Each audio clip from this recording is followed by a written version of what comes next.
14. Oh, okay, here we go. Check this shit out. All right, this is completely unironic. Oh my god, they literally commissioned a Saturday morning cartoon on the social justice warriors. That's not even the best part. This is spectacular, first of all, but what happens right after this is even better.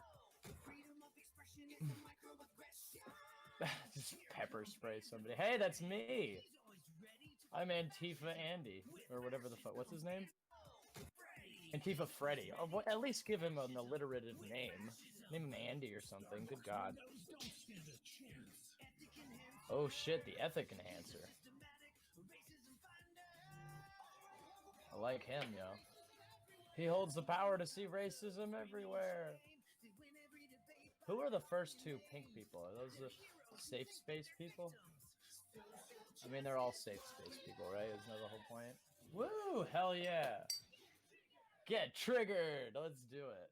Oh my gosh, and now it's so serious. It was like a bad Flash cartoon a second ago, and now it's so incredibly self-serious. Listen to this music.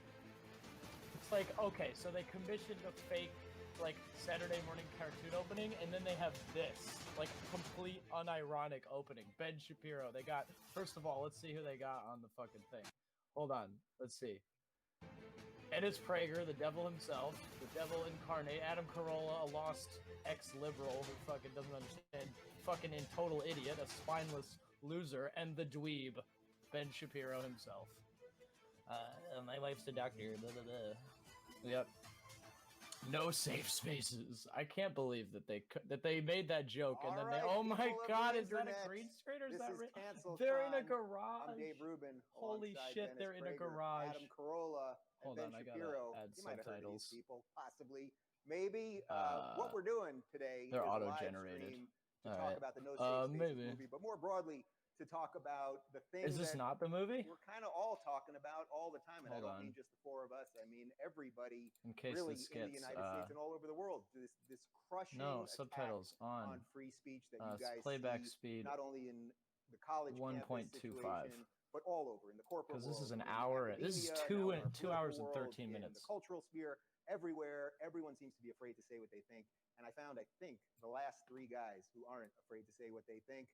Gentlemen, there we go. I hope that's better. Say something controversial right up top. Dennis, what's the most say something controversial. that one can say the most these controversial days? thing you can think of, right off of your head. I'll tell you, America you're friends with a pedophile. Oh my God, you love America.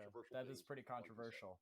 I don't think it's controversial that you love America, but I'm pretty sure you're friends with Epstein. I think that's a pretty controversial thing. Regarding the U.S. is controversial. That's yeah. Are you telling me that America was not founded on racism? Are you telling me? What? Evil? You know, I wonder. You know, the thing based on slavery. Look at me for a second, for God's sakes. Look at me in a second, for God's sakes. You poor spineless minnow. Many millions dealing with these people who love you because you're a tool to them. North and South America. Just shit on your face. 3% came to the United States. About 340,000. And they pay you pittance, I bet. You probably don't even make that much money. Are they undergoing the self-revolution in Brazil? Are they? I'm not sure what's happening in Brazil. We got 3% of the Africans who came here. Plus, in the last 30 years, because we enslaved them. Oh, you mean from 1 million from the Caribbean, 2 million from Africa, because they know how good it is for a black to live here. It's certainly stereotyped to be the land of opportunity, but yeah, I mean, if you want them to get stopped at the border, America's good. That was the short version. I'm pretty sure immigration is pretty much down. Although I could be mistaken. What no one really wants to hear is not as you'll bad as either Obama, do well here or you won't do well here, and that'll be up to you. The playing field up to you and your wallet, pretty certainly much. Level enough in almost 2021. And it'll never be completely level. It can't be completely level. People that are short have a slight disadvantage. Oh no, not people the short people. Born to this type of family or missing a father in the home, for instance. But is that what happened this to is you, about Adam? as level Did a you not have a society father as you growing can up? ever have. Is he not a good influence on your life? It is up to you. Now, the people hate that story. Well, you know who hates that story? I love children. my dad. My dad's children hate that story. Both my Like parents, you my go, dad hey, and my dad. you're getting a bad grade. It's not because the teacher hates you. It's because you're not working hard enough. But now we're or dealing it's with because the adult material children makes no sense. Everywhere you but look. yeah, And this whatever. is all it is. It's basically taking adolescence and dragging it up into adulthood. And sadly, oh yes, you know, adolescent adulthood, the best. Feel this way. My parents in their 80s, I think they feel this way. So. Of Unfortunately, course, your parents everyone, in your if you live in 80s this feel country this way. You agree with your 80-year-old parents on everything? Is that where you get your information from? You gotta go find your opinions from your fucking grandparents, Carolla? Is that what you do? Right now we are in your garage. You are a grandpa, of that grandpa age I mean, at this point. I assume not to be Dennis and Ben ageist, each but can take a car. Well, most of them have to go back to I can't believe Adam Carolla is on this. And Dennis Prager himself. All these cars are things that I've always wanted. I enjoy them now. I loved cars when I was young. I never had any money, so I could never afford to own a car that was nice. As a matter of fact, I worked and you pulled yourself up by your bootstraps, which is really the opposite of one of these cars. So for me, I thought to myself, well, I like these cars. I'm driving a pickup truck. I got to focus, work harder, get better at what I do, and then one day I can have one of these sports cars. All right, Shapiro, we got Prager saying America's Shapiro, pretty good. What's good? What's the hard work has value? Oh my God, the most controversial statements ever. America's great and hard work has value. Oh, wow. Oh, shit. Okay. You asked for it. J.K. Rowling's having a book burn. The only book any of these people have ever read. They should have read the Bible or any other book. As it turns out, and tone deaf. They only read Harry Potter, and now they are burning the only book they have ever read because she had the temerity to say that biological sex exists. Yeah, because fucking J.K. Rowling is a person to look up to. Is that who you follow her on Twitter? Now, I bet you do. I bet he does. I bet he follows her on Twitter now. And acknowledging that objective reality is he probably read her new book about everything that we're talking about, right? This encompasses man that dresses up as a woman and kills women. This encompasses the fact that if you fail in a free country, it's probably your own fault. Not always, but very often it is your own fault if you fail in a free country. 100%. Yeah, it's your fault for having a system of systematic racism and being held back and poverty. Yep, it's your fault, bro. All these dumb tautological slogans. You should have been born rich and white, bro. What's your problem? Right, the future is female and also believe in science. Right, exactly. The future is female. Oh, there we go. I like that. That's not what they mean by Black Lives Matter. Or water is life, which I not confused as whatever the hell his name is. I don't even remember his name. I can see his face. He's just such a doormat. That the poor implication guy. of that entire sign. What is his name? Next to you is that person, right? You're the person. The person who lives next to you is that person. And it's sort of like this pagan Passover routine, where instead of like painting the I have Ben Shapiro on 1.5 speed. I wonder if then social justice warriors him. pass over your house and move on to the next house to burn it in the name of social justice. Hell yeah, bro. The fact is that in objective reality, why don't you just sell it, dude? When it catches fire, just sell it. Like when the flood comes in, sell it, Ben Shapiro. And so, objective reality. Who's stopping you from selling your burning down house? Before we jump to the sponsors, do you guys think it's odd that we're thought of as controversial? I find it very odd that so many people. You are so ridiculous. You're such a dweeb. I mean, Ben Shapiro's a dweeb, but God, dude, what is his name again? I literally forgot his name. Oh, there's the chat. Why am I oh my God, I don't care about the chat. That was what I was thinking the entire time because I thought. What the fuck is his name? I can't even think of his name. The poor. The guy who used to be on the Young Turks. Redundant. A Jew in New York went to Columbia. I can't believe I forgot his name. Brutally redundant right now. Exactly. But I realized everything that I believed when I was a liberal. You are just. Oh my God, I hate Dennis Prager. He is such an asshole. Like I can't. Like literally, I picture if the devil was real and he wasn't like a red dude with a mustache and horns. That is, he would be this guy. Dennis Prager is the incarnation of the devil. I'm just gonna call it that. I mean, like you can't really deny that. No, I've always just had opinions, and I believe them to be true. And I formed a lot of my opinions because I did a show called Loveline, a syndicated radio show, and a TV show, and I spoke every night to screwed up teenagers around the country. And you're such a saint, right? Teenagers around the country. Every night. For every night, are you hanging out with Epstein and fucking Dennis Prager talking to teenagers at night? Is that what you're doing? And it was always like I could tell when the dad wasn't there. I could tell when there was this issue or that issue. Yeah, you went right for the people without the dad, huh, Mr. Daddy Issues? This guy is just plain face. And so I formed my opinions long ago, just hearing all the screwed up teenagers, all the broken families, all the rebellion, straight to the broken families, all the ills of society. And I realized it all just starts at home. Young women. So I just started saying family and education, family and education will cure everything. I'm famous. I'm a Corolla. I'm a Corolla. I make jokes for a living. By the way, I said everything I say now into a microphone all through the 90s and early 2000s. Look at those glasses, dude. Those glasses are wider than his head. Ben Shapiro, when he was playing the violin, ever think that? Oh yes, Mr. Violin playing Ben Shapiro. Oh, look at that handsome young man playing his little violin. And as everyone who knows, doesn't understand. Imagine there's no heaven. Completely loses an argument in his own video to somebody who's dead. Basically, the way you know you're controversial is because the New York Times calls you controversial. Oh yes, yeah. You know when you get on the New York Times and they call you that, that's how you know it. But didn't they have the same people who called you the cool kids philosopher, bro? Are you really gonna throw them under the bus? Or heterodox? But if you're controversial, that's how we know you're right wing. That's the only modifier that will ever attach to you. So it's not that I'm right wing, therefore I'm controversial. If you're fucking idiot, and that's how I know that I'm right wing. Right? They attach that adjective to me, and that's how I know that I must be conservative because they call me. I must be conservative because they call me controversial on the New York Times, and the lib left, the radical left calls me controversial, so I must be a conservative. Men and women generally have some differences. You know, I argue with college students who are completely unprepared and destroyed on BBC by actual conservatives. By far, it's not close in terms of income, in terms of freedom, in terms of rights, in terms of legal protection. It is really not particularly close. Good. None of these should be controversial statements, but because the media have deemed anything they disagree with controversial, they become controversial. And this is why, and we all know this, right? You know this, Dave. Dennis, and you know this too.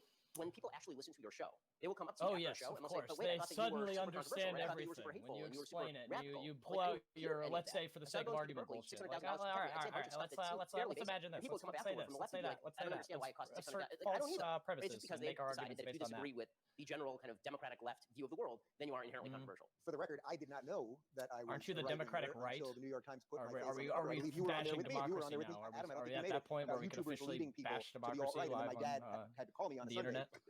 Son, in the Adam Carolla's fucking garage. I literally got that Dave call. was like, and I'm gay. Anyway, yeah, what the fuck is his name again? The gay guy. I literally forgot his name. Dave Rubin, that's his name. I literally forgot who Dave Rubin's name because he's such a doormat and complete spineless loser. Oh my god. Oh yes, the safest space is nosafespaces.com. Unfortunately, I'm on YouTube, so we'll see. Oh, this might be the censored one, you know, because that's what they are. They're censored. They have no platforms. These gentlemen have no way of broadcasting their opinions online because they're all canceled.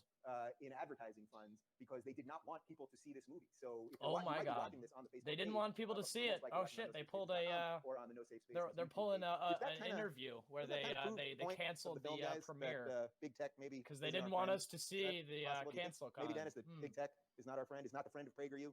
You know, I wrote an open probably letter to, I would imagine. What's the although actually no, I think Big Tech probably is a friend of PragerU because he's got such deep pockets and just unsoulless evil, just disgusting corruption that he can just spawn any level of millions of tiny little conservative YouTube channels and whatnot. Smuggling religious the Soviet Union. Names of Jews who wanted to escape. It was quite something. Because I know what is his opinion on that? I was a perfect candidate to be sent in. Anyway, so I yes, of course. And the perfect candidate.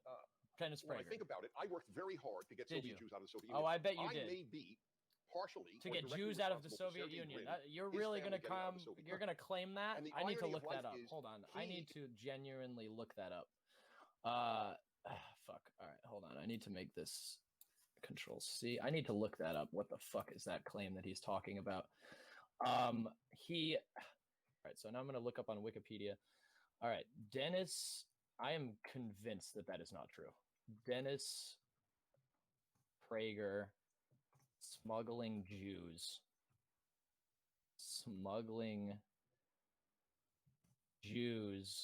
out of the Soviet Union. That's what he said, right? I think so. I gotta see this if this is true. This is ridiculous. Dennis Prager. Okay. Why won't Christians help Christians? Dennis Prager isn't a... Yeah, I don't see... Wait. He was born to an author. All right, let's see. His initial political work concerned Soviet Jews who were unable to immigrate. Okay, so that is true. All right, well, let's see what he did. Let's see. Soviet. All right, let's see. His initial political work concerned Soviet Jews who were unable to immigrate. Okay. Was an unofficial term for individuals typically not exclusively Soviet Jews. Okay, but what did he actually do for them, though? He gradually began offering more broader commentary on politics. Yes, naturally, of course, he felt the world needed to know what he felt about politics.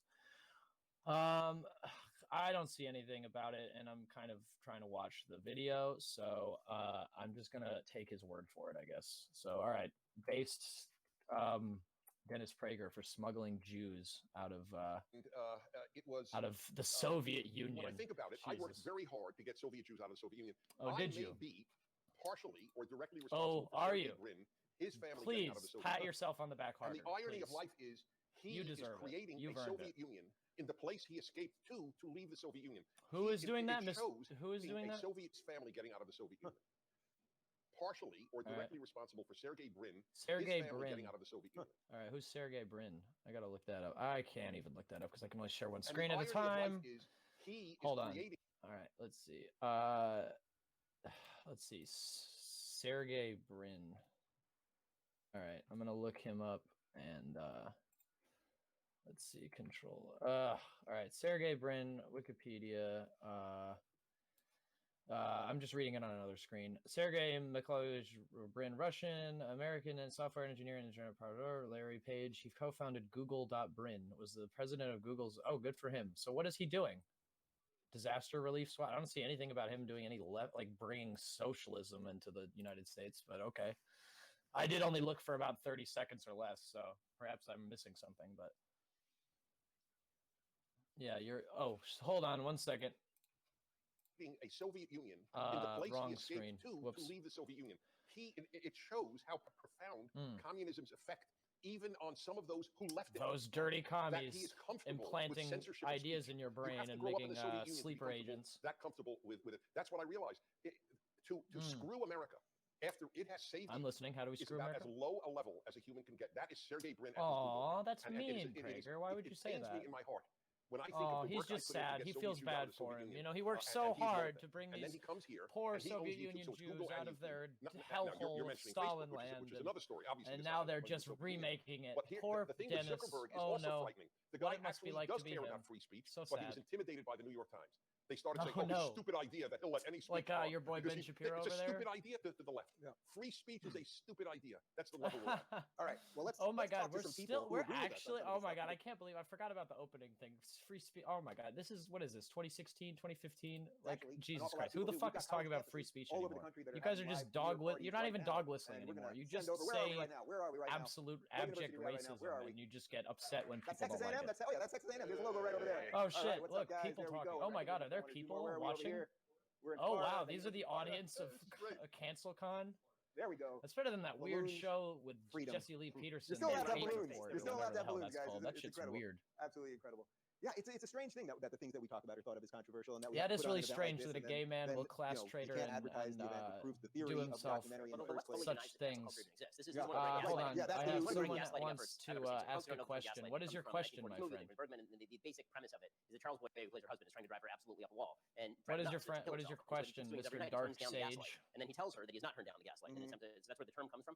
I'll wait until you're ready, or maybe are you the one watching? Trying to get all of us deplatformed, trying to get us demonetized on YouTube, and trying to oh no, who could ever worry about getting demonetized on YouTube? Are you worried about your friend? We can still make money, still make our money, still make our living. What's his name? That weirdo. Corporations who literally have to decide on a day-to-day level whether they wish to feed their children or whether they wish to stand. I literally forget his name. That weird other. What's his name? The guy who has that show with the socialism was for figs guy. He actually got demonetized or whatever. But anti-racism, fascism nonsense. And these same people who are pushing this stuff will say the cancel culture literally does not exist. It's just a figment of all of our imaginations. You see, it's just part of the conversation to try and destroy. Yeah, right. It's crazy how people like give you the slightest bit of criticism and you feel completely and totally canceled. Facebook, whatever, just goes, oh, we kicked this guy off. I'll tell you, should be canceled. All of you, all four of these people should never speak again. It's like you go into a market, and every time you get change, you get short change. Every time, and the person's argument is the cash register is broken. You go, oh no, not the cash register. Would I get extra change if it was broken? Like every other time, it's like, why do I get short change every time? Oh my God. Oh, there's no price tag on this, so I get it for free. Mistakes? How are these administrative problems or somebody? How come it just goes one direction? Well, this actually, I have a question actually. Yeah, and that is how, since there are a lot of college students watching, how should college students deal with this? Because a lot of college students are in a position because he's super duper. They get graded down. They are socially ostracized. In some cases, they get kicked out of college. We're seeing this increasingly. I have an answer. Okay. Utterly concerned with college students because those are his main base of people that he argues with. Gaslighting, I did fart once. But anyway, I don't feel bad. Hold on, I missed something. Oh, cool. Okay. I hope you enjoyed it. Speaking of gaslighting, I did an interview. I sat in your office, by the way. Oh, Ben Shapiro interviewing Mr. Adam Carolla. But anyway, what a career boon for the both. As you know, so. I hope that's not because of it. Okay. So here I was doing an interview in your office, and here's the answer I gave, and it's an interesting analogy, but I think it's apt. Because these are bullies, people are scared. They're scared for their jobs. They're scared for their social standing. But also, no one wants to get shouted out a pound by the mob, right? When I was doing radio these are conservatives in the mid-90s, 96, 97, the people who are telling us to go back to work and Scientology. And I said something despairingly about please preach Scientology right now. That would be amazing. And everyone said to me, oh, you're going to get into trouble. You're going to be in big trouble. And they sent because that's right. Don't badmouth the Scientologists. They will come after you. Everyone said, do not cross Scientology. They will ruin your life. They will. And I said, it's true. I'm not going to apologize. And I got on the air and I told them to kiss my ass. Oh, Adam, what they didn't ruin my life. Rouser you are. How rebellious. But everyone said, these guys will destroy you. And it worked. Scientology worked for a long time. I mean, everyone kind of knew the rap on Scientology, but they were effective because the deal was I thought we were talking about cancel culture, guys. But now I guess actually that's true. And the boogeyman has gone away. Your life isn't ruined. Scientology did actually and this cancel kind of a lot of reminds people. me of the same kind of period, which is do not speak up. you are going to have your life ruined. Oh, of course, don't want that. The more people speak up, the easier it is for other people to speak up. Please, please don't speak up about ruin your life. They don't have nearly the power that you if you thought just they had, or that you gave them. Really, is what happened. You're allowed to say it, but like it doesn't need to be said. You're good. Who didn't care for us or the country? Yeah, I'll give my quick answer and then we'll throw to a clip. But I gave an answer that was an offshoot of something that I heard you say once. I have not seen this, so I have no idea where this is going. Every gig that I go to at a university, that's always the first question: is I'm afraid to not get the grade. I want to get out of here. I want to be able to go to grad school. I want to get the job. The whole thing.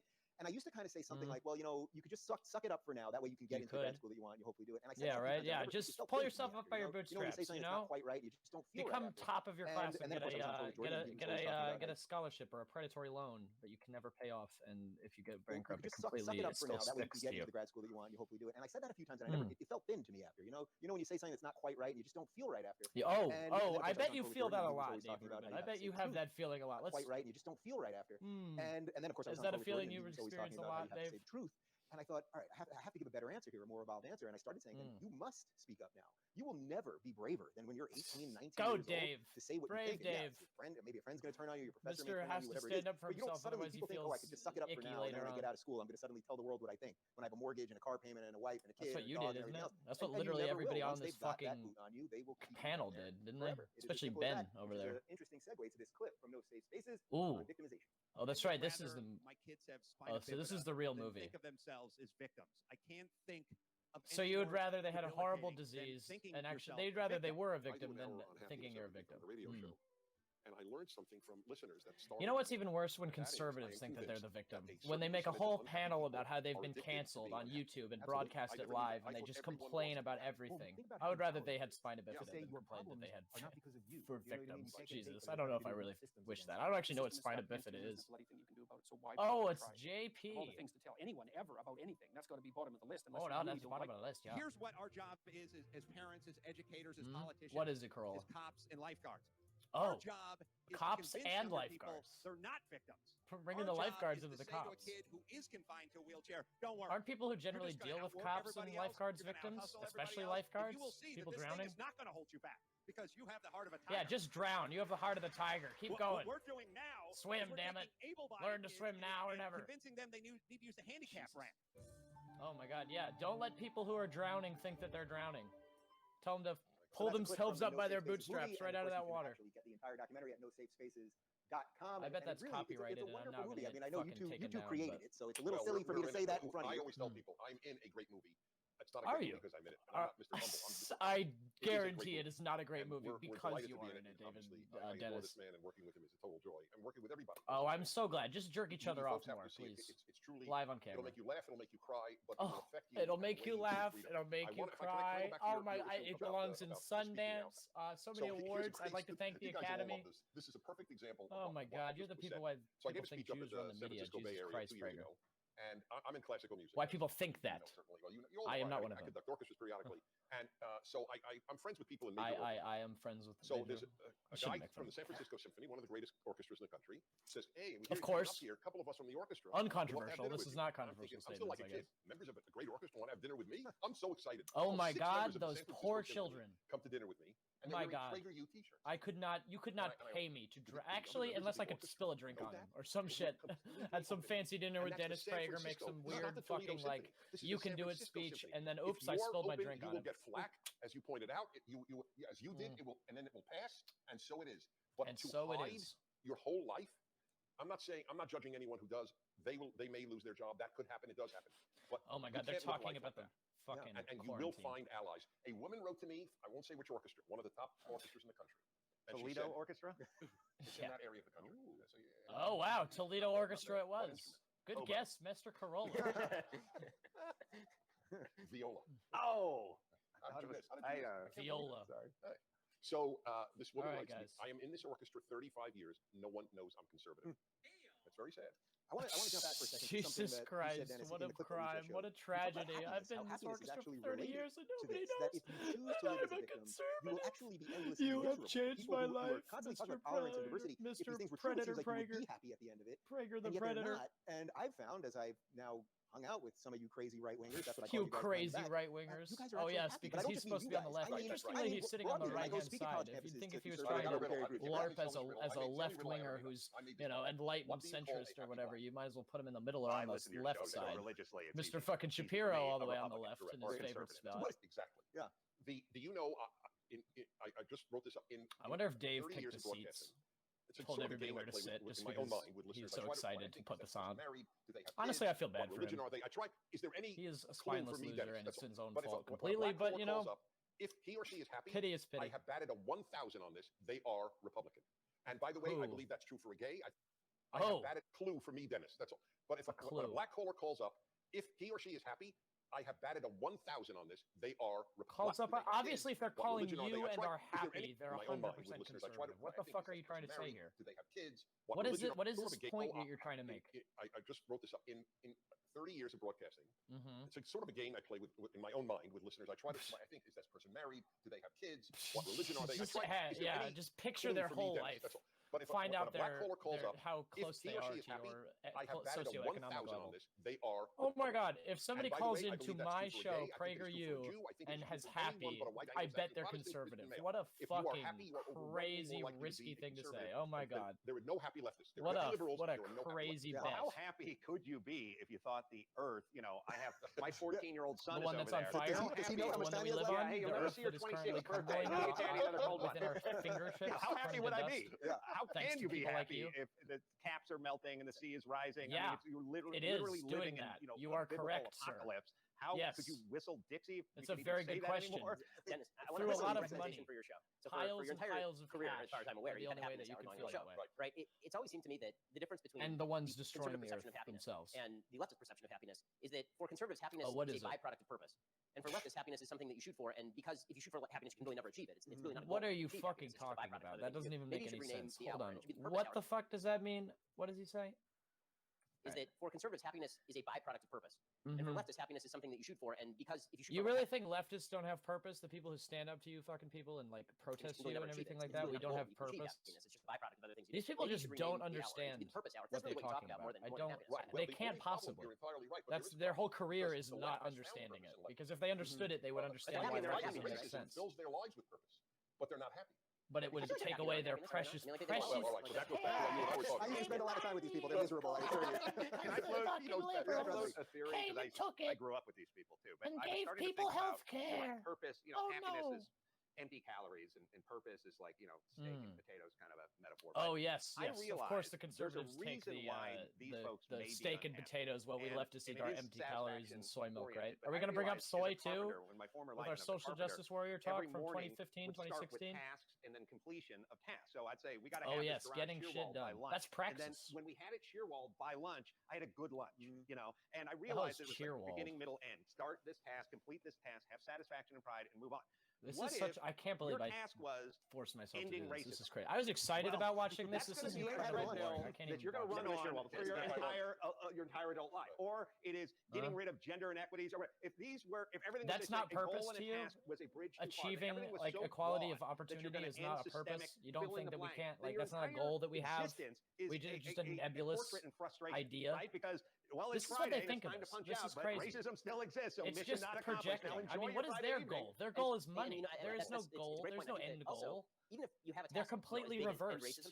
Whatever they say about us, they're kind of milestones that you hit along that road. So you can say, okay, look how far I've gone, right? You can turn around and when it comes to, look, we're never going to end racism, but if you look at America in 2020, never ever. It's completely impossible. Well, if you see the task of life obviously won't be easy, but it is series of achievements. Definitely, then you can at least look back and say, look how far we've come. But for the left, because they don't have those tasks, because all that lives out there is this. Yes, we have no achievements whatsoever because you guys completely stonewall us at every opportunity. Race, for example, begins with here's a terrible thing that happened in 1818, and now just fast forward 200 years to 2020. This is every Ta-Nehisi Coates essay, right? Here is a piece of writing from 1840 about how racist Americans were. Fast forward 180 years, nothing has changed, right? We just skip right over everything that happened. The Civil War. Yeah, let's skip over redlining, skip over the 60s, skip over Jim Crow. Yeah, nothing. There's no doesn't about mean the anything. We're 5 minutes away from the burning of California, which is, I'm leaving you guys. The biblical plagues are upon us. Are you going to sell your house? You're like the Jews in Egypt. We're going to stick around and see what happens. We'll see how it goes for you. But in any case, sell your house. Nancy Pelosi out there being like, this is Mother Nature's revenge. And Gavin Newsom being like, this is all climate change. It's like, well, if you clean up the damn forest, that's basically exactly what you religious people say. You always say it's God's revenge for the goddamn gays. Which, look at you guys having a gay. How progressive of you to have a gay person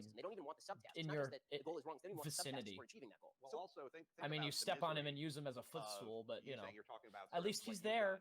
And everything's Isn't diversity your so weakness? Like, imagine if you said, "Hey, don't you all just want a bunch of old white guys talking, which is basically what you have?" And they're like, "Yeah, but with Ben and Dave there on the periphery. We'll give you a B+.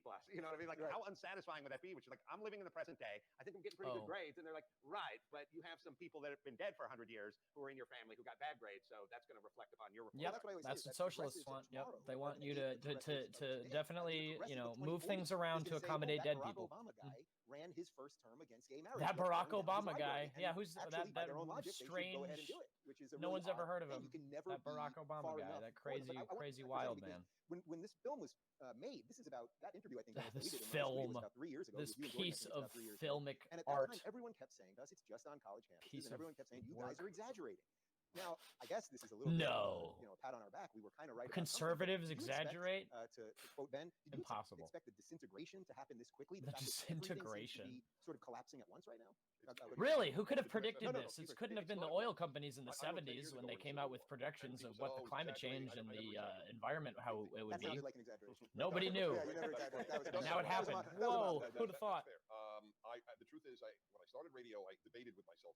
You know, I can make a point so much more strongly if I exaggerate just a little, and then I realized just a little. At a given point, people are going to say Prager exaggerates. So I really tried to. No, Prager, you could never exaggerate. God willing, it will no one would ever believe that Mr. Prager, Jesus was a capitalist. I have a motto, and this is truly not an exaggeration. Social justice warriors just want to destroy everything. It would never exaggerate. It's impossible. Christianity and much of Judaism. It has ruined music. It has ruined art. It has ruined literature. Oh no! It is ruined the West has truly come to a conclusion. I think you should tell everybody. Thanks to I am a huge trans people and gay people and I play basketball. I love basketball. you know, defunding the police. But I have not watched 1 minute of the NBA this season, and I won't. I watch old basketball. I refuse. I will only watch. Guess what? It's fun, and I know every shot that they hit. Is he being serious or kidding? Else, and it reminds me of something. And I was even thinking, this is what I said to you earlier. Is he real? That 10 years from now, if this all continues to devolve, kids are going to watch those games from 30 years ago, 40 years ago, and go, whoa, not only did people play basketball games in places called arenas where people came, but white people and black people cheered together. They actually cheered together. What the fuck are you talking about, Dave? What are you saying? And nobody cared. Nobody cared about that. And that's why watching sports is so upsetting, because whatever sport you play, he really does this in his spare time. He just watches basketball games from the 70s. You're good. And he's like, you know, when future generations do, you know, that activity where you watch basketball from 30 years ago, 40 years ago, you know, as you do. When they do that today, they're going to be like, whoa. Let's be honest. What are you talking about? So the thing that everyone, I always try to figure out, like, why do people intrinsically love sports? Like, why are we attracted to sports? You know, because it's beyond, oh, I like sports. Yes, of course. Everybody likes sports. Obviously, everybody on this panel likes sports because that's what conservatives sports do. It's a meritocracy. It is the last meritocracy. Yes. No, not once in sports has anybody ever cheated and made them, you know, given steroids and unfairly been given an advantage. Not once in the whole history of sports has that ever happened. We as human beings, sports is the true meritocracy. To a pure meritocracy, if you think about it. And so anarchism. I agree. I think we are. We see the school board, we see this actual group and that group, and we go, I bet they just let a couple of these people or those people on just to kind of balance things out. But was the last bastion. Like people giving you. That's why we're, as humans, so attracted to it. So they're so worried. They're literally on a canceled panel or podcast or whatever with these weird director's chairs that they're sitting on and none of their feet can touch the floor. And they're talking about how they're both simultaneously being canceled and not being able to be heard and complaining about the voices of less heard people being broadcast. The toughest, baddest man. But they're not saying that those new people are taking place of them. It's a completely separate issue. That's what too few of their voices, too many of ours. Why is there so many people who agree with us as opposed to so few that agree with you? And sort of unstepped on by this. That doesn't sound very democratic. Now having to lose a little bit. I do too. We love it for another reason, and I'm totally with you on that one. Because human nature. Because it's becoming an animal, hunting its prey, the ball. Stanley Cup and won it by sheer good coincidence. And by sheer good coincidence. So not skill anymore. Totally no. Nothing in common with me. Might have, for all I know, the guy was a member of the Communist Party USA, and I didn't care, and he didn't care. We were Kings fans.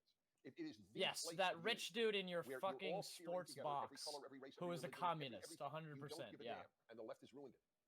Sports is now politics. How? And it's because a few people take a knee before the game. Are you serious? So whenever people say on the right that sports have been that doesn't change the game whatsoever. Even if they did like shit on the flag and set it on fire, if they still play the game, it doesn't change the game. Very good this year, and I have not watched any of it because I'm not going to watch a sport where they've allowed this to bleed on. You know what fucking ruins games? Commercials. Commercial breaks ruin games. I don't see you guys complaining about all the constant Bud Light commercials that come on in the middle of a football game. Into the field of play, and that interrupts way more than Colin Kaepernick and the rest of those people. I mean, literally, the word sport comes from the old French to sport, with to distract. I mean, that's what sports were meant to do, and the great good sports were. That is why you conservatives make us poor folk do sports. Yeah, which is also why you raise up poor people who are good at sports and music and stuff, because then you'll say that everybody can do it. You know, just if they can do it, you can do it. Sing and dance for us, please. Play games, throw a ball around, entertain us for our pleasure. Maybe we'll throw some money at you. And now you're complaining about things. You have fake tribal affinities anymore. You can't sit next to somebody who root for the same team as you if you guys vote differently in the 2020 election. You shouldn't be allowed to be friends with that person. You shouldn't be allowed to talk about anything that distracts you, because the issues that's what the left wants. They want to divide people up. Us with our diversity as our strength. That's exactly what we want to do. We want to divide people into neat little boxes and fight them against each other. I think that one of the things that's happened is in 2004, I remember after George W. Bush won, and I was living in Cambridge, Massachusetts, one of the great nights of my life, because I was at Harvard Law first year there, and John Kerry was Harvard Law. There we go. Got to mention that. Stopover, and everybody says his wife about his wife. I remember in the lead up, I was in Cambridge. I thought, oh god, this is gonna be such a depressing night. I went and bought a recording of Mozart's Requiem. I feel like he doesn't mention that as much. And George W. Bush won. He certainly mentions Harvard a lot, though. Wonderful, but the basic concept then was that on the right was that the media had lost. In 2004, I remember. Oh no, not the media. Letter about George W. Bush. They lost. Many on the right, like, media have lost. It's over, right? The media lost, and I thought to myself, I don't think that's quite true. And then in 2008, the media came rushing back in with a vengeance, obviously. And yeah, because the media was totally gone during the Bush presidency. They did not exist. They disbanded, and then they came back when the black guy got elected. They're soft instruments of power, right? Hollywood, sports, education. They took all the soft instruments of power and they openly militarized them. They decided we're going to weaponize these and go full balls to the wall on this thing. And we are just going to. Is this guy? Is he talking about fake news? You get a vote for Biden campaign. When you turn on a Hollywood movie, you have a specifically quoted movie with a particular plot line that has to be adhered to, because all of these movie? Be brought to bear to do you have an example? To acknowledge that you are politically wrong. Yo, you're rich. You can just buy ad-free streaming services. I don't get ads, and I'm not even fucking rich. Parallel countries in which you have sports leagues where it's okay to stand for the anthem and wave the flag. Where are these commercials that you're even seeing them? Do you still watch television? Is that what conservatives do? They still watch cable TV with fucking commercials? Jesus, these people are crazy. Insane. I think we're going to jump over to Texas A&M. Texas A&M. At Texas A&M. Texas A&M. It is Texas in the AM. Texas A&M. Texas A&M. Sell it, Ruben. Oh, there you go. Possibly. Yep. All right, guys, what's going on? Oh shit, Mr. Leader of the Young Conservatives of Texas A&M and his two protégés. The three. Yeah, you have a question? Who are we talking to? What's your name? Yeah. Come on, guys. You guys have money. Could you not set this up better? Any questions? Yeah. So, please ask the softest ball question you can possibly think of. When it's already, I mean, it seems like it's already. How do we do it when we can't? When we're completely silenced and we have no way of getting our message out? How do we fight the good fight? How would we even try to? You know, while we're broadcasting live on YouTube, when there's no opportunity for talking whatsoever. They have everything. It's a stranglehold on all communication forms. You go to an NBA game and it's Black Lives Matter, but you open up Apple TV and there's a message of social justice. Literally, you go to Uber Eats and there. Isn't that capitalism? Isn't the fact that Black Lives Matter sells merchandise? Isn't that? Don't you guys like that? $150 Isn't that just part of capitalism? Resisting capitalism. Commodification of the left. Isn't that your like main weapon? It's not even right wing people. I don't like calling this conservative. The important thing I want to say to you at Texas A&M. They just want to complain. That's all they want to do. They just want to whine. That's what this whole thing is. It's just a fucking bitch session. I don't think such wars exist. About stuff that is completely irrelevant and untrue. We're surrounded by countries that were dedicated to exterminating it. That's why it's considered sort of a miracle that they won in 6 days. I mean, read about any war. Where the guys who stormed Normandy certain of victory? I mean, you know, oh my God, are you really comparing yourself to World War II? Like, the beaches of Normandy, of those, you know, those social justice warriors in the sniper nest and the machine gun pit. Yes, yeah, no, that's you, Dennis Prager on the ship,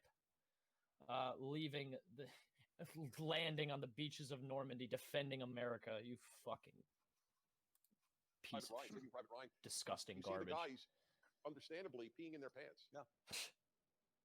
No. Are you peeing? Are you admitting that? Will win at every moment. You know, you have tens upon you tens win of every millions goddamn of people thing. in America who know that not everything though. We are coming along. You are not alone. You may feel alone at any given university. You may feel alone turning on sports. You poor lonely conservatives. The more they think you don't want to be on the left with their victim mentality, but when you're all alone and scared, surrounded by liberals, oh no, what are you gonna do? Should we jump to another school? Yeah, we're gonna jump over to Cal State, Los Angeles. Here in Los Angeles, Shapiro's leaving you. We're staying. Oh, Shapiro's leaving. All right, guys. Good. There we go. You guys got a question for us? We sure do. One of our questions is like, how do we wake up our peers knowing that if our First Amendment right is taken away, essentially everyone's right to follow that. So how do we, I guess, what would you advise that we can do to wake them up and have dialogue that, essentially canceling or censoring our speech will essentially hinder us? Yeah, I love that question because it's like that's what they're dealing with on a day-to-day basis, right? How do you wake up your friends? And that's tough, especially when you're that age and you think your friends. Yeah, how do you wake them up? When I get wake up to the truth of conservatism. But I tell people, you're in college. The world is supposed to be dying now. Capitalism you may not is get somebody king. to spend hours researching all this stuff, but you could watch a PragerU video on some of this stuff. Oh yeah, you could spend your time working hard like we want, or you could just sit back and relax. Do you guys find that too? Like eventually, enjoy our they will say something that's going to offend one of their friends, and they're going to be like, "No, I mean that." Sit back and listen to Prager FM. Constant garbage just poured into your ears at your pleasure. Is that the four of us, and thank God, it's not only. Oh, thank God. The four of us do affect the way. Thank God. And it drives the left you do, and it's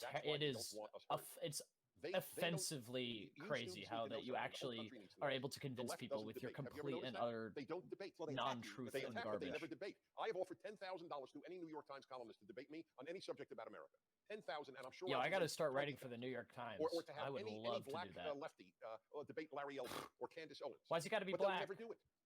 They only. Don't you like white people better anyway? So I really do believe that. What about a purple-haired SJW? How about that? If I dyed my hair purple, would that let you debate me, Mr. Prager? That is how a guy. I got to just quickly tell this. I meet a guy. He's like an Adonis. Just got to get it out. Not often I think a guy is unbelievably handsome. The guy's unbelievably handsome man. So Prager, some airport in the country, Dennis, comes over to me. He's very tall, very good looking. Goes, oh, Dennis Prager, and in some Scandinavian accent. I'm from Denmark, Norway. Oh, of course he's Scandinavian. He's a beautiful piece of Aryan. I don't know if I'm conservative. I just know I have common sense. And I go, yeah, that's all you need. I like how you made him sound. Agreed. That is all you need. Is that what I did? Yeah. I don't know. How many Norwegian Jews I grew up with? Okay, so there's a great community. Yeah. Ad, what do you think? I mean, you got to wait. Your son is right there. What happens the day that one of his friends says you're a Nazi, you're a bigot? Yeah, I got to. No offense. Yeah, the day's young. No offense. We know you are a Nazi, but really we don't mean it offensively. How do you feel when people call you that? As a slur. Is there any possibility? That's our word. You get the N-word.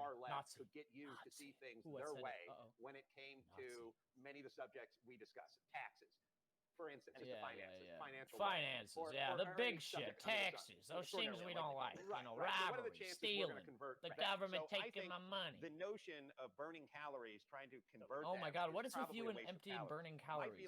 Are you on a diet? Is that what it is? Understand. Did Corolla just start a new diet? He just won't stop shut up about it. The popularity contest. I lose the popularity contest. Many times.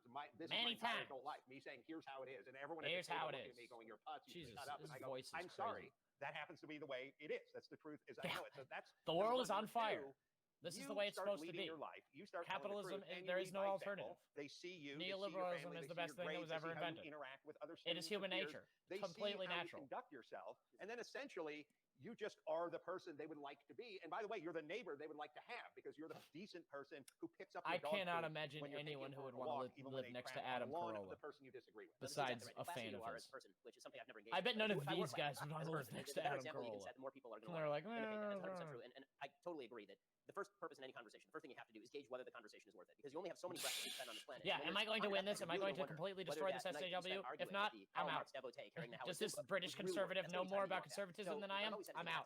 Bye. Some Gotta people are leave. actually open It's to too a much. I conversation. can't do it. Great, I have just the can't do it. conversation. Some people are really not open to See the if it's worth it. conversation. If it's not And worth the it, only reason to have I do a conversation is cost-benefit sort of analysis in my head. sharpen your skills. I If you wanna I do do that, a maybe you pro make con arguments list, better. and But sometimes that's if useful. And sometimes I the purpose say of that they're conversation is good, then you're having a I'll conversation do with it. somebody If who's I can far left, destroy them, there's an audience for it. if they know And anything there, about what they're talking about, that's then kind of what I'm TED out. does on a Bye. regular basis, or what I do on a regular basis, where you have to really debate them and bring out your tool set and go to work. But determining what kind Oh of yeah, conversation break is out worth that because Ben you see so many people Shapiro burning those empty debate calories, particularly on toolset. social media, on Facebook. Steven It just Crowder, eats that's your the life. name of It the really does. I mean, one of the best socialism things I've for done, figs Dave, guy that I Dave down, forgot is to. social I'm media bad with shopping. names. Right? One of the best things that you can do, honestly, get off social media more hours a day. I took Twitter off my phone. It was killing Take me. a It was ruining rest my life. day. The Ben more time I spend on Shapiro Twitter on a daily promoting basis, the worse my life is. self-care. And if your I life like in real that. life and Internet college campuses become a hygiene. real life Twitter, you need to remove yourself from that. And find Don't yourself Google a yourself place so where you can be a much. little You bit calm. know, I'm not even talking take about a break. protecting yourself from opinions you don't Get want off to hear. I'm just Twitter. saying You know, everybody needs to take calm a down break. for half a second You as earned opposed it. to, You deserve engaging it. in battles Relax. that are completely worthless. Yeah, and that's Don't listen to I think those what we were talking about evil before, you use to SJWs. calm down or at least escape. When you I watch can't believe some sports, I'm saying or the you word get something for fun, and SJW that again. seems to be gone. But enough of us talking. Let's find out what's going on. No, down enough at the of us. University Yes, Florida. please. Let's find out what's on Finally. your mind down there, guys. Tell Let's us a see little what bit your about what college it's like to be students at want. college these days. What's going? Reagan in Washington. Oh my God, a Reagan head? What's going on down there, guys? How's My university God. life these days? Oh, it's going well. Wait, aren't universities like a breeding ground of liberalism and leftism? Aren't they like brainwashing centers? And you're broadcasting to colleges? Everything they say is wrong. Every time they say something, it's just incorrect. He's definitely not going to work at Best Buy. They whine about how bad it is, and then they just show examples of it not being true. Hold on, write your just question forget on a about it. peachy folder backwards and then hold it up. Or write it forward, because we got guys who can read the Torah here. You like the inside Jew jokes? I like it. It's good. Oh yeah, I bet everybody there is Jewish except for Ruben. I taped an interview with That's Governor interesting. Scott Walker, former Wisconsin Governor Scott Walker. We taped this yesterday. Don't let QAnon He's know. going to be the new head of YAP starting in January, and we talked just a bit about cancel culture. Let's take a look.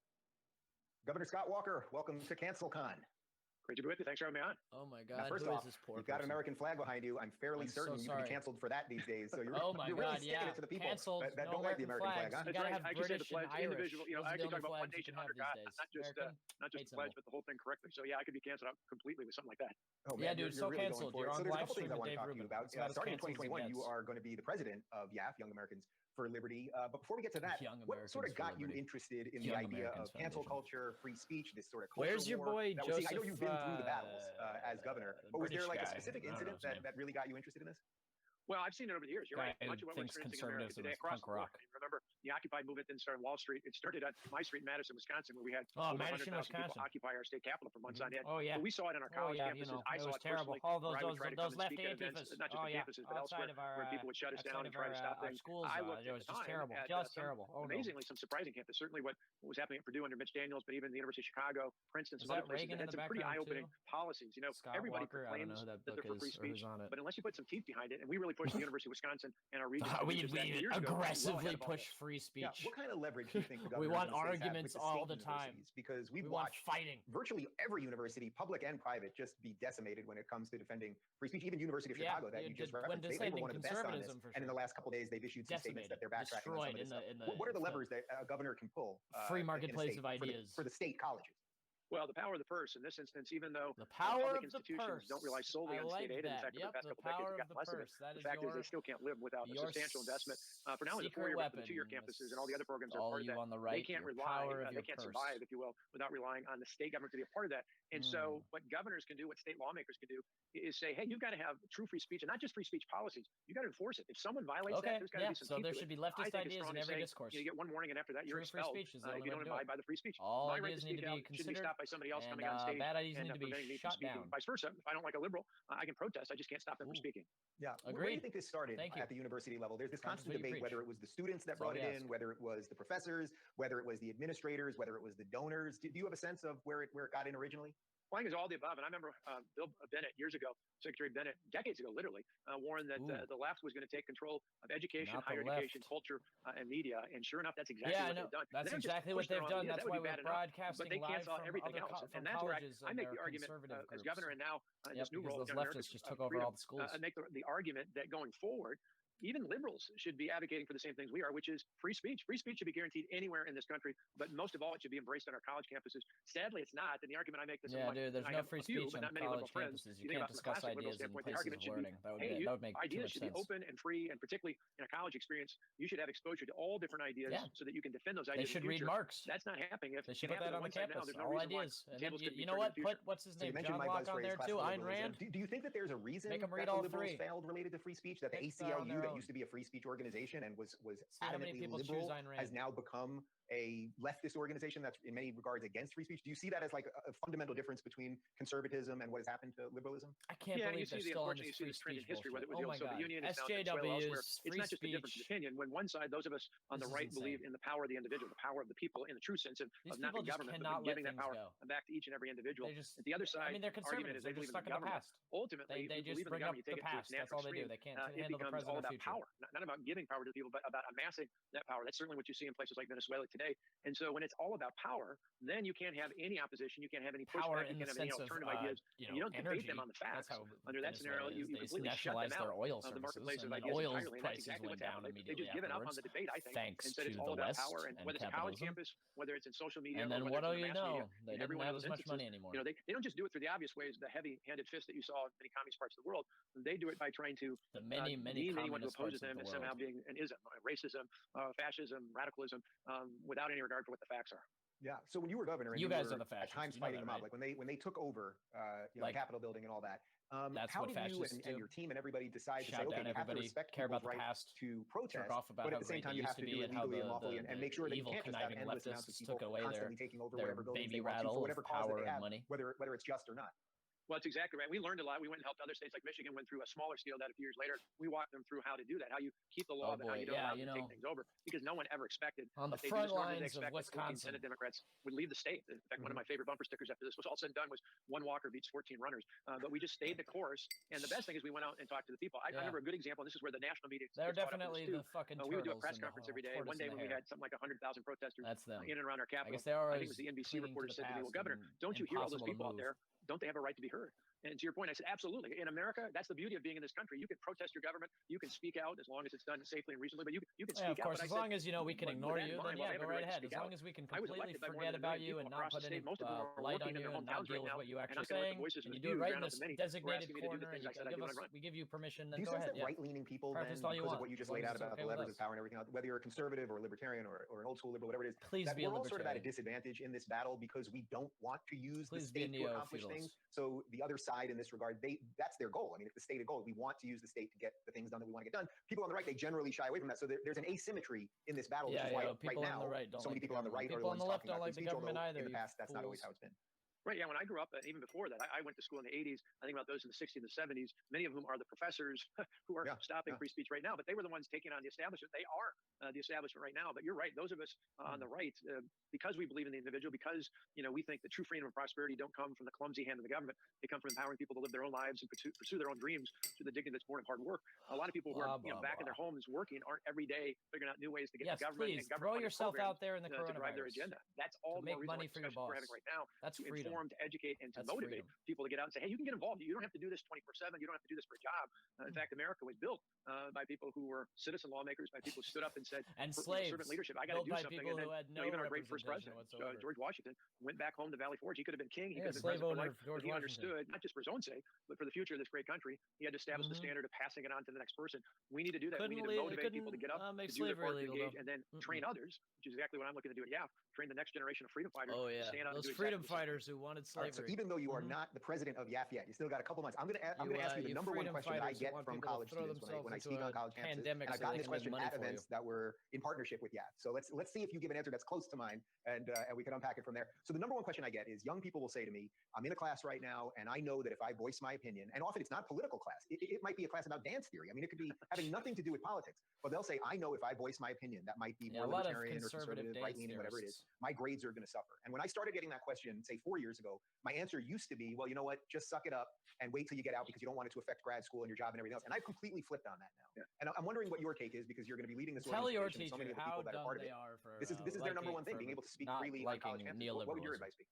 I would agree. I would preface it though by saying before Governor you speak out. Scott Walker. Raise I your hand feel and ask so your professor, bad your instructor, for whoever it might be, Wisconsin. if they believe in free speech. Jesus. Get them on the record saying what they say about that. Vote this and guy then, out as soon as after possible. they say, which overwhelmingly they're going to say, of course I do, of course, it's a basic tenet of higher education. Well, then say, well, then I should have a right to share my opinion. It doesn't guarantee that it'll be corrected, but at least it will put it in context. Doesn't as guarantee opposed to, I it'll be think a lot of these corrected. folks are Yeah, so I just want to blinded. say my we see it certainly in the presidential election, but we see it just in the discussion of the ideas. They're so blinded by their views and the belief that anyone who disagrees let me with them talk. Let me is just say wrong, my is evil and unjust and awful. I said for years the left is driven by anger. We need to be driven not by anger towards our opposition, but rather by this positive belief in the American people. You're called cancel con, Reagan no we talk safe about Reagan spaces. being the happy warrior. We need to be You're happy built warriors. on rage But I would and start anger by and asking fear. that That's your instructor, that professor, entire if they believe in base. free speech, then at least you got something to fall Scared, back on. angry people. Do you think the universities can be turned around? I do. I don't think it's going to happen overnight. And I also think it's a combination of things. I think Rome not only wasn't do built we in a need, day, right? right? Is go out and help some chapters and speakers and lawsuits to try and push free speech, so that even if it doesn't happen at first blow, at least we can come in and enforce it. All right, well, then we better get marks in that economics so we can curriculum. win in the courts if we have to. But I'd like to give support not only to our students, which is foremost. I'd like to find ways to provide support for professors, for educators, and even teachers in kindergarten through 12th grade, particularly in our high schools. I do agree. Are you saying we should support our educators? But I think there are more make education more accessible to the average person? And we can give them more support, let them know that they're not alone, that there is support for people who want to teach objectively. I don't need conservative. I mean, I'd love to have them. I need in higher ed and even in high school and junior high, I just need objective education. If people teach basic American history, world history, economics, and financial literacy, the world would change overnight. At least this country would change overnight over the next few years if our students if we had completely unbiased which, education, there would not be a single conservative. Well, you've got your work cut out for you, but years. I suspect that you're probably up to the challenge. Former Wisconsin Governor Scott Walker and future President Scott Walker. Even the rich people would be like, "This is kind of ridiculous." My pleasure. Good to be with you. Isn't it spooky we're having this discussion? Yes. Oh my God, with the Nazi haircut? Yeah. Spooky. It's spooky. I'm a little worried about scary. it. I'm a little alarmed about things I We're talking about economics and politics. There's people, money, and me. There's no middleman in this. Essentially, I'm running the show at that moment. It is weird that I'm thinking a little bit. We as comedians, the whole point of I know, doing it's on crazy. stage I'm with Tim our Allen. I words was is to make a thinking, point it's about the strange. absurdities I'm of life. scared. I have a joke about, being comfortable with my size. I say it depends on where I am geographically. And if I'm in New York, The token if I'm in LA, woman I'm of Israel. color. If I'm in the Midwest, I'm anorexic. I mean, maybe she's a good person. I don't know who that is. After show and be like, I was bulimic in high school. But she chose to be here, so I am suspicious. It was a joke, and that's what I'm up here to do. No safe spaces available now. Maybe I should watch that movie. Although, good God, if it's anything like this, I might not. To be perfectly honest, think you might be on mute. let the there we go. professionals handle it. It takes a second. I think there's a little delay. Thank you for having me. Kareth, oh, there she is. Is that her? Right now, have gone is that the same woman? Oh, you're very kind. Can no, you I talk don't a little think bit so. about what's going on in the comedy scene? Dennis was just asking Adam what it's like to be out there right now. I mean, we've got. Or maybe it we've is got her. I don't know. correctness. She does. She looks totally different. Well, right now, obviously, there's different not hair, a lot of different comedy scene in clothes, clubs different lighting. since everybody has been shut down thanks to COVID. She doesn't have an actual things happening, a lot of virtual credit things, card. which is She just interesting or because a you card still that get credits who feedback she a lot of is. times just in All the she chat, just like, says is no safe that was spaces. okay, or, you should rethink that. I had a similar incident happen. I spoke at a school last week, a very prestigious school. I'm not going to name names.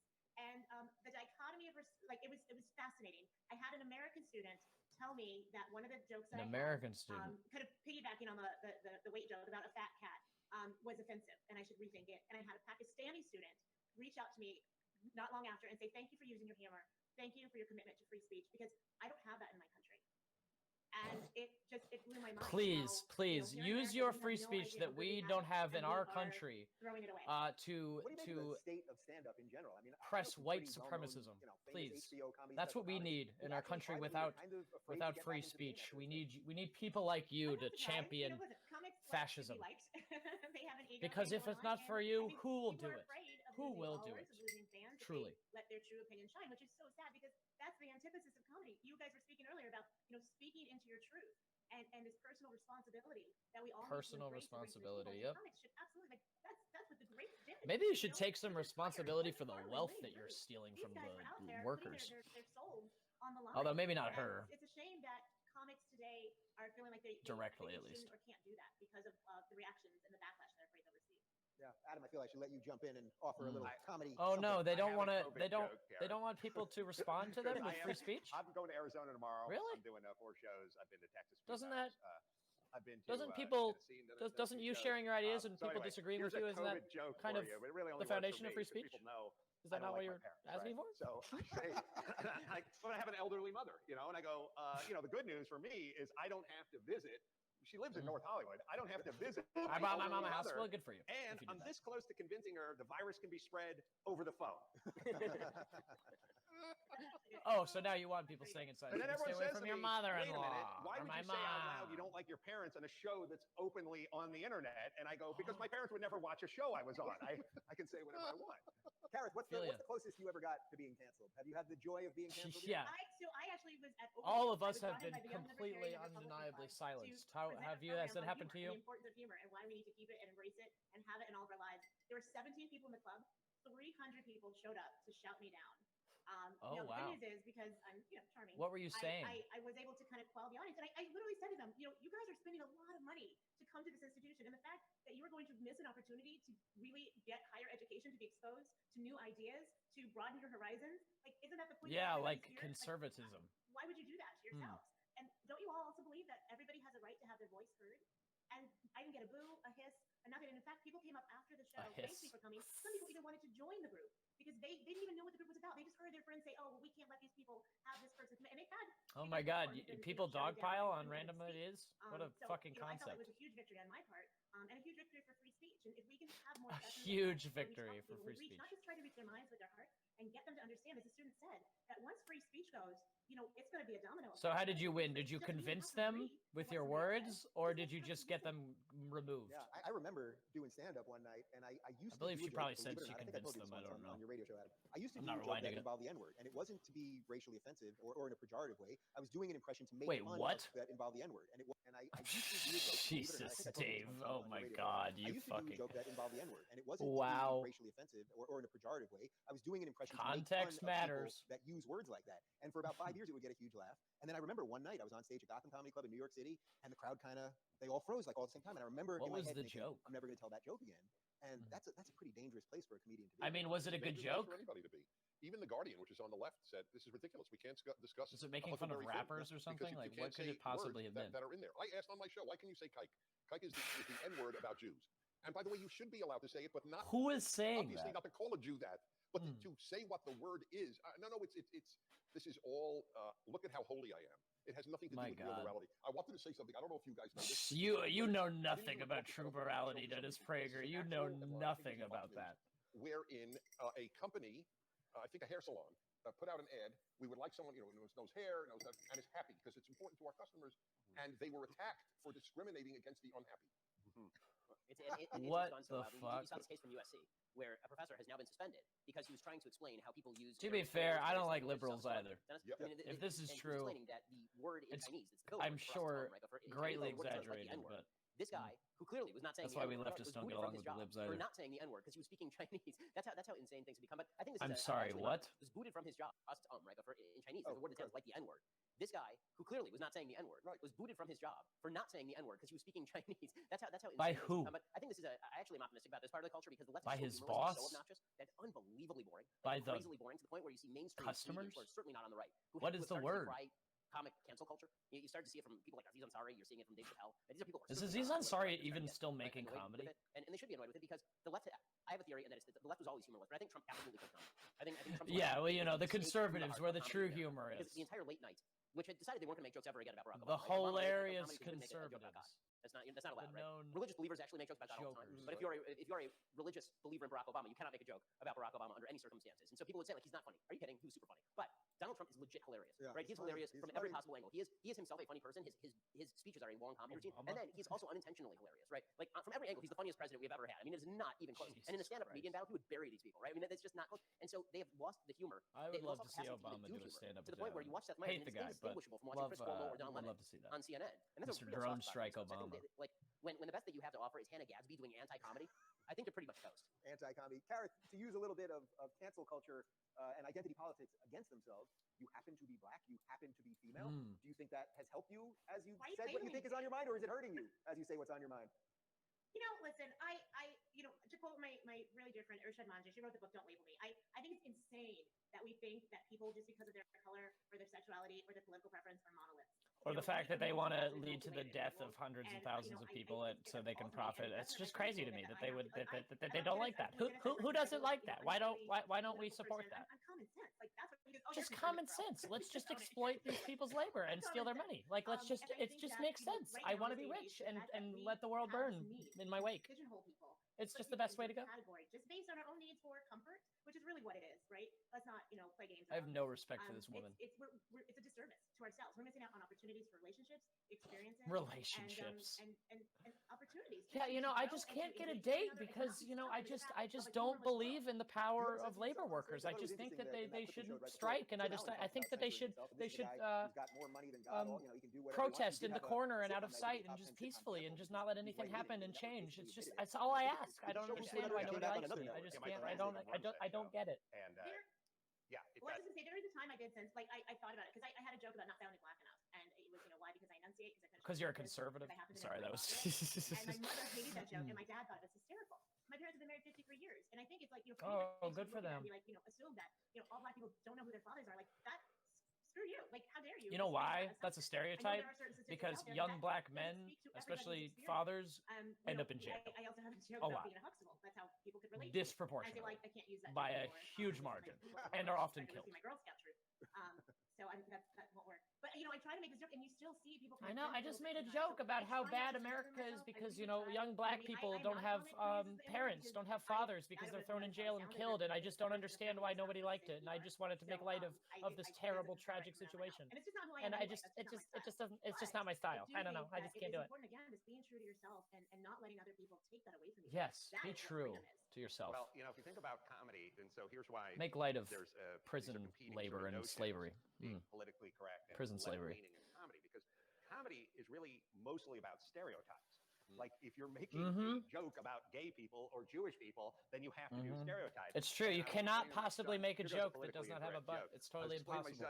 Here's how stereotypes in humor works. And if you can only punch down. You can only punch down in comedy. That's just how it works. You can't. It's not funny if you make fun of German rich people and people above you. You have to make fun of people below you. That's the only way to make good jokes. I'm Adam Carolla. I'm a fucking professional comedian. But if you can't do stereotypes, and there goes a lot of the jokes. And I said, I'm a washed up, old, out of touch. I think you'll learn after this in the world. Professional comedian. Son, what if I told you people don't like punching down anymore? Spelling contest with an Indian kid, you'd go, "Oh crap, I'm going to get slaughtered."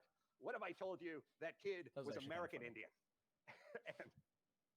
Oh shit! Too funny to even say. And he laughed because he understood the stereotype of the Indian kid. Obviously, who nails the spelling bee. Dennis, where's the laughter? Come on. That was a stereotype joke. But I kind of understand. Please laugh at my professional comedy, my conservative hilarity. Please, I have to ask you to laugh.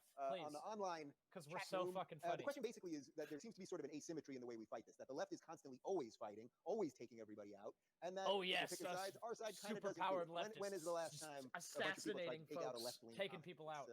It's sort of not sniping them off the stage. Ellen or left-wing comics. It's the lefties that do it with those silence bullets. Those safe space snowflake shots. Take out or cancel other people you disagree with.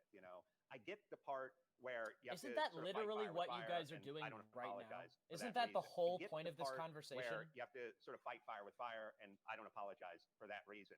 But so he does agree with that. I don't agree with cancel culture, but when are we going to start canceling them? Feels hypocritical to me. So we ran before, my business partner and I ran Daily Wire. We ran an organization called Truth Revolt, which was a subset of David Lord's Freedom Center. And we specifically set up Fight Fire with Fire Center. It was supposed to be the anti-media matters, the whole goal of the thing. And we made it explicit. Make it as combative as possible. And we will stop doing these cancel tactics against folks that Media Matters likes as soon as Media Matters stops using these cancel tactics against earth have you guys the basic idea was going to be that there is this tremendous asymmetry where every time Tucker says something, Media Matters goes after his advertisers. Dennis says something, people go after his advertisers. I say something, people go after my advertisers. And advertisers believe that there was only pressure on one side, and so they've got to believe that there's pressure on both sides, or the left has to stop with this stuff. So I totally get the mutually assured destruction of it. And I think that there is something to the idea that you arm up with nuclear weapons to dissuade the other side from using nuclear weapons. You can't just kind of wait around hoping that the better angels of their nature kick in, because there are no better angels, unfortunately, of Media Matters nature. Dude, if you're fighting conservatives, there are zero angels on that side. 100% devils. And so I've spent a lot of time defending people on the left who I strongly disagree with from being canceled. I mean, people who I hate would never love to be defended by Ben Shapiro. That would be a fucking feather in my cap if I could ever have that happen. The right does that because, again, there is the idea of modeling a behavior that you think people are going to resonate to. At the same time, if it's going to reach the point he's so annoying to listen the entire to. right-wing in media infrastructure is threatened with complete he's so smug and self-satisfied, and he does not understand a thing he is talking about. Nuclear on the entire advertising industry because they're going to destroy everybody on the right, then we'll just make it unpalatable for them. You guys are capitalists. Why do you hate advertising so much? Nobody's going to play the game in the end. That is capitalism. That's what it does. That's part of it. Advertising is like that's how you find products to buy. Daily Wire has all sorts of problems with YouTube. If they like Black Lives Matter, it means it sells. That's how you make profit. What are you complaining about? Things on YouTube versus YouTube asymmetry. Now we got that's not even asymmetry. That's something else altogether. Oh, YouTube asymmetry. This whole show has been about the asymmetry. The asymmetry of the victim mentality lives, and the whining, crying, we don't need to cancel them. Rich beyond compare, sore, fragile conservatives. Good Lord. And I met him on complaining about how they're being destroyed by those weak, fragile snowflakes. Of course, they don't hear us, watch us, read us. We watch them, read them, and hear them. So I said, I have a radio show. I guarantee he has never seen anything about leftist ideas. I don't do radio. By sheer chance, I heard him on NPR the next week. He doesn't do radio that might differ with him. Yeah. And I don't blame him. Thomas Friedman is as superficial I don't know who that is. You are handsome. That was good. That was good. We needed more of that. Yeah, I think Dennis is a little. They know what? Did you ever hear the press conference there of Joe Biden? Mr. Devil Incarnate, all the literally, I'm pretty sure he has a video on PragerU about the sanctity of straight man and woman marriage. Asymmetry is total, and every young person. These are some progressive conservatives, I will say. Is because they would lose if the rules were fair. That's the key point that everyone needs to understand. No, you guys would lose if the rules were fair. And I'll say one more thing. It's sort of my pitch when I ask people, and this is not asking people for PragerU. Thank God we're doing fine. I mean, you could always help. I can't believe PragerU is still that's not why I'm saying this. I tell people there are three types of good people. Those who fight, those who help the fighters, and those who do nothing. Those who do nothing is the largest group. Helping fighters is just as important as the fighters. You can't fight without supplies. So the people who help the fighters, and it's probably fair to say we're all fighters up here. So all fighters fighting that good fight of conservatism, you are just as important people. as anything that we might do. Not everybody putting black people in jail and everyone is cut out not to do nothing. You can't do nothing. America is at stake. So with that in Thank mind, God. When we took a little break, when we showed some of the clips, we actually all kept talking about this stuff because this is what we do, and we sort of whittled just the jerk each other off about how fucking shitty the libs are. We're here in LA, and how much victims you are. We turn this stuff around, so we don't have to make this about California specifically, but everything we've talked about here. Are you guys actually hopeful? Oh my God, there's still this much left. So to speak, Ben? I mean, the nice thing about being a pessimist is that you're always right centrally. So Jesus Christ! In California, no. Look at that smug laugh. Look at that smile. He literally is waiting on that. He was waiting for that, just to say that. He had that in his head 20 minutes, waiting for a chance to use it. As far as the future of the country, I'm hopeful for a couple possible things.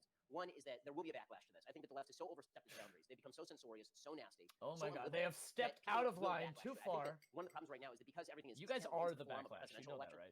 And because President Trump is who President Trump is, he may not be the best. You are the reactionaries. You have to fight to get, but for a lot of people, the backlash may not manifest as a vote for Trump. It may manifest as something else, or it may manifest as speaking out in their job, or it may manifest as getting involved in a private school as opposed to a public school or a charter school or something.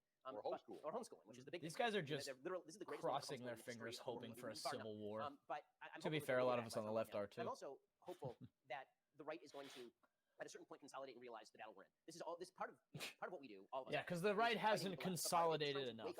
All you guys do on the right is consolidate money, power, wealth, really amounts to is if I sign a check to my church and land, I give a little money here and I give a little money media. there. You consolidate everything. That's all you do. And what that means is that we're going to have to start thinking, unfortunately, like the left does, in terms of how they use their market share. And so I think it's actually morally incumbent at this point to turn off the NBA. I think it's morally incumbent at this point not to watch the NFL. I think it's morally incumbent. So these guys who love sports so much, the dweeb comes up and is like, actually, I don't think we should watch sports, gentlemen. I think we should stop watching basketball and focus on more important things like spreadsheets and the fact that the walls are closing in. They're going to start how much we hate those damn liberals. In a universe where there is a water cooler, and now the water cooler has been completely poisoned. And so when we wake up to that, I think that there is a lot of muscle that has not yet been flexed. And when that happens, I think that there could be something interesting. Conservatives talking about poisoning the well. My God, the irony. When are we going to come together? The irony. My thought on this is always, I think we're going to have two places. We're going to have safe spaces and we're going to have octagons. that's where we're all headed. I mean, if you look, I mean, just actually, the UFC is the fastest growing sport. What does that have to do? I might be with, down for that. I wrote a book 10 years ago called 50 Years We'll All Be Chicks. It's the funniest book I've ever read. Oh, really? It's so funny. 50 years we'll all be chicks, you know, right, guys? Because nobody knows what gender they are anymore. But the point is we're going this direction, so and then Why does nobody laugh? Group that is doing Tough Mudders and dunking themselves in ice buckets, jumping into freezing swimming pools and running ultra marathons and stuff. So what it is pushing another group. Remember the Harlem Shake? Jesus Christ, could you pick more out of touch you drive around LA. I've man. never seen more Jeeps with lifts on their suspension and knobby tires than I have in the last 10 minutes driving around LA. Meaning for every fifth person that gets pushed into a Prius, the sixth guy goes, I'm getting a Jeep. And not only am I getting a Jeep, I'm putting a lift kit on. Leftists like Jeeps too. Rack of lights. I'm going. There's no reason to drive a Jeep in LA, but for everybody every 5 people that are signaling, nobody even buys Priuses anymore anyway. If you want, I mean, people probably buy Teslas and shit now, and Chevy Leafs and Volts. And leftists buy Jeeps. I think you're going to find a group, and in a way, they're reliable. Sort of speaking about this vis-a-vis Los easily Angeles and California in general, fixed. which is okay. One group is going to go screw it. Have everything you want or think you want, but you really don't. I can't believe this guy has that many fucking have all the cars. homeless people you want. Just do whatever you want. Hand out drugs. Do whatever. Hand out food. Hand out money. And then we will go over to this octagon over here, known as Texas or Tennessee or us Florida, men, wherever that is. and we'll fight. I think everyone who's moving whoever octagon wins the fight wins the argument. The fate of the people that are moving into the safe spaces. It hasn't happened yet, but we all understand that the octagon is. I'm kind of with him. Safe spaces is a lie. It's a lie like the deficit. You can kick it down the road fucking a while. panel Eventually, not a safe people space? aren't going to be able to hammer. Is that not like definitionally just a place where you can just echo chamber all of your bad ideas and just echo them back to yourself and just jerk off how great are going to go harder capitalism is? What we know is real, and at some point, the people in the safe spaces and the people in California. I would love to see Dave Rubin change his fucking show name to the Octagon. The Octagon of ideas, the free marketplace, the free octagon of ideas. So Dennis, are you? I know you care about happiness, but are you optimistic about all of this? No. Good. Okay. Good night, everybody. Hell yeah. Thank you for joining us. I want to amplify. We're winning. I never fake an answer. That is the dumbest thing I've ever heard you say. Getting there. Okay. All right. Final I never fake an answer. Mr. I'm not optimistic. Fucking Prager, you. I ever think of whether I'm an optimist is when I'm asked the question, which I'm asked all the time, totally understandably. To which my first answer is, what difference does it make?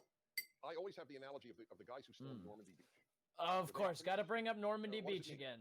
So got to fucking jerk will off World War II. Oh my God, there's the first still Omaha Beach. You think? Are you optimistic 20 minutes you won't get shot? I don't know if they'd say. I hope so, but at least it's on 1.5. Good God, if this was on killed. real time. So there are two problems with optimism and pessimism. They both stop you from fighting. If you're an optimist, why bother fighting? Things will work out. If you're a pessimist, why bother fighting? Things aren't going to work out. It's a bad question. So I'm a pessimist. Fuck you, Ben. You homophobic piece of shit. You just wanted to take a shot at Dave. So I'm very poor spineless little Dave. He doesn't deserve that.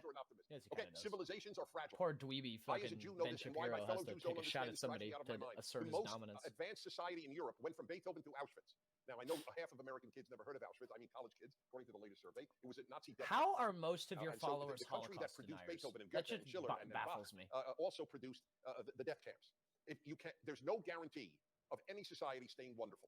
You have to fight every generation to keep a society decent and free. Yeah, because otherwise you guys will take it back. Of this country. Period. End of issue. I am devoting my Period. life to End fighting of issue. against I thought you the didn't guys say who anything died out of in turn. Normandy for America That sounds pretty freedom. The least I unnuanced. could do is live for American freedom. That was the vow I took at Normandy. American rich people freedom. Freedom for you, freedom for me, not for you. Optimistic or pessimistic, this is what you have to do. I don't think I can create a safe space called CancelCon. Right there. However, I will send you guys, if you're not watching on the nosafespaces.com website, you can check that out. What the hell is the rest of it? Right now. Oh, sounds like it's wrapping up. We are going to do more. Oh, here it is. We're out of here, but we are going to do one more. The thing. Michael encore. Knowles interviewed Senator Ted Cruz at the Daily Wire. Oh my God, Ted Cruz is a part of this. Whew. Hey everybody, I'm Michael Knowles here on the set of Verdict with Ted Cruz, and what a coincidence! The audio just got a lot better. Ted Cruz, we're here to Ted Cruz, growing out the beard, he looks so different these days. He looks like such a dad. It's not the Constitution, but has a great connection to it. We hold these truths to be self-evident: that all men are created equal, that they're endowed except for with slaves, certain unalienable rights, unless they're black, life, liberty, and the pursuit of happiness, and to secure unless they these come from Africa. Are instituted among Star, them, deriving their just powers asterisk, from the consent of the governed. Senator Cruz, it seems to me that there is a relationship here between the Declaration and the Constitution. And there's a relationship between self-government what could it be? and the ability to say things, to reason together, to speak about our country and what holds us all together. How's that all work? How the hell do they jerk off about free speech all the time, and yet they will not why the First Amendment is important. Actually debate us. A fabulous job of explaining why, and we can think about it from a couple of levels. One is a question of is he a Trump supporter now? Power, and the other is a question of sovereignty.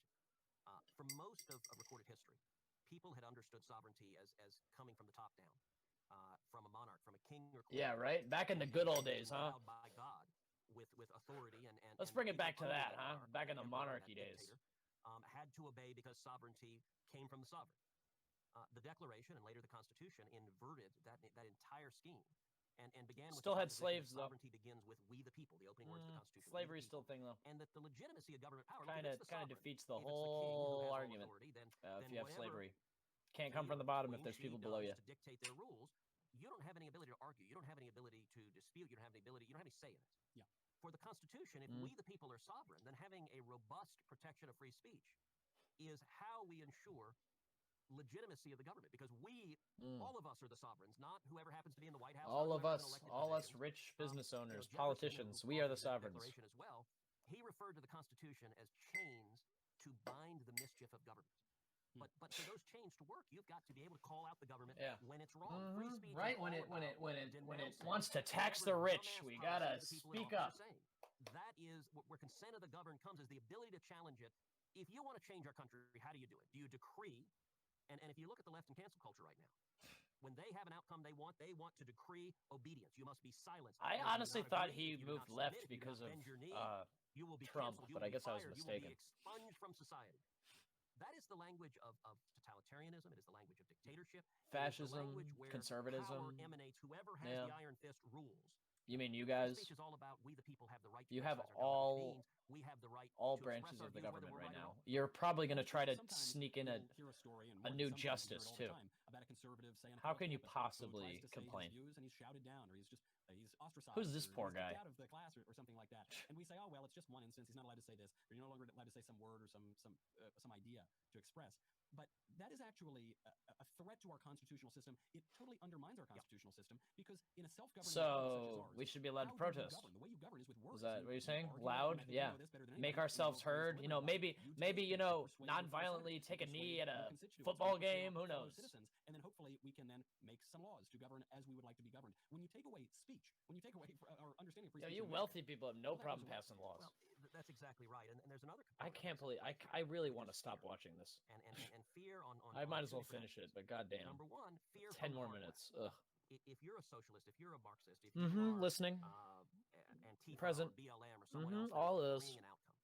Forgot Blue Lives Matter. Anyone who disagrees, or by the way, if you defund the police, Putin or Xi in Russia or China, and you want to silence a dissident who's speaking against you, Xi Jinping. All of that is the product of fear. That you're afraid if they could speak, that someone might disagree, that someone might not be persuaded by what you're saying, and so you sound a lot like them. Censorship is the act of the coward. Censorship is the act of someone who doesn't believe in the power of their ideas. I'm a big believer in John Stuart Mill's principle. So why do you debate people who are completely unprepared exclusively? Why is it that you guys on the right cannot possibly handle people who actually know what they're talking about? Socialism, the last thing you want to do is listen to the benefits and blessings of free enterprise. Far better than to silence anyone who dares disagree. Free enterprise. Hundreds of boxes of cereals that poor kids can't afford. They can choose. They can choose the cereal that they can't afford. They do have options. Officers defend and save black lives, and that abolishing the police results in many more dying. You're afraid because you're afraid of truth. You're afraid of sunlight. But there's another. Oh my God! Yes, us protesters who are going up against the police are afraid of sunlight. Impose on the people. You know, a couple of months ago, I was out. You mean you guys, the ideological totalitarians? Heidi's a native Californian, and we were visiting with a family friend who is a kindergarten teacher, and she told me she said she's afraid right now in the classroom. Air. Oh my God! In the children, McCarthyist air, and the wrong thing is. Maybe she means among her coworkers. She's at real risk of being fired, of losing her job. Wait, wasn't McCarthy? Wasn't that like Red Scare? Are you really comparing conservatism and the opposition to your unlimited power? Comparing that to McCarthyism? Democracy is all about the government rulers being afraid of the people, not the people. You guys are the red ones of the two, the red and blue. That's right. It reminds me, I did a speaking event one time with our friend Andrew Clavin, and we were just discussing politics, culture, and a group of students came in, obviously very left-wing students. Oh my God! And they came in with duct tape. over their mouth. They had tried to get the event canceled. Unfortunately, or I suppose fortunately for us, unfortunately for them, they didn't succeed at getting the event canceled. So they came in and they said, we can't speak. Your speaking, you as conservative speaking, is silencing us as leftists. And so I had the microphone there and I said, okay, well, I'm not sure. It's exactly true. I mean, if you're talking your complete bullcrap, so here's my microphone. we don't have as much time to take speak. the tape off of your mouths and come debate these ideas. Spoiler, I think you could probably imagine, they didn't do that. They didn't want to do that. The left doesn't want to debate these ideas. I'd have done it. Very good arguments. If they did, as you say, they would come, we would debate these. I know it sounds easy to say from my chair in the room, but they say that I'm down. Conservatives is dangerous. Or, I suppose as a consequence of that, they say that conservatives need to shut up. And I'll debate this motherfucker. Not just at the university level, but now apparently all the way down to elementary school and certainly on the big technology platforms. Mr. And Verdict. America and everywhere in between. And that's not just a minor threat. That's not just a minor inconvenience because you want to spout off on some political opinion. That is fundamentally cutting at the heart of our Constitution, which has served us well for a very long time. Yeah, the one that was written to enshrine slavery. You have to teach it. You have to preserve it, or it will disappear by the generations. Well, it strikes me those students had placed tape the wrong place. That really where the tape was over their ears, because they were unwilling to listen, and it was over. They definitely wrote that before. Listen, you and I are not afraid of Marxists. We're not afraid of socialists. We're not afraid of lefties. This is a completely scripted conversation. conversation. We were surrounded by lefties, and you know, my dad jokes that I learned to speak liberal. But it's valuable hearing contrary arguments and to test what you believe and to be pressed on it. And it's interesting that Agreed. You said of those guys showed up and you offered them the microphone. Your ideas are just so easy to destroy, though. Part of a protest out on the White House grounds. And we were protesting the Iran nuclear deal, which was catastrophically foolish and stupid. And I was out with a microphone laying out all of the harms to America of giving the Ayatollah. Oh, yeah, you know, they couldn't possibly have thorium in power. This group. They were there. Can't let anyone else have nuclear power. They were protesting. They were screaming and yelling. They just wanted to shout us down. And so I had a microphone and I did the same thing. I said, all right, I'll tell you what. If you disagree with me on this, come up here and you tell me why the Iran nuclear deal is a good idea, and I'll give you this microphone. So I'm an elected member of the U.S. Senate, and I said, now listen, you got to pick one of your guys, pick whoever you want, and you got to come up and actually engage in a conversation. You can't just scream and yell. And they actually picked this woman named Medea Benjamin, who was one of the original founders of Code Pink, and she came up, and the two of us had basically an impromptu debate on the Iran nuclear deal for probably, 15, 20 minutes. And if you Google it, it's still out there on the internet, but she actually engaged in the discussion. And it was interesting. Her group that was yelling and screaming, they actually quieted down and listened to the discussion. And that, I know I'm not claiming that I necessarily persuaded them. Let's debate. In a democracy, if you're interested in truth, if you're interested in getting to the right outcome, having the contrast of ideas is a powerful way to test. Open invitation to Ted Cruz.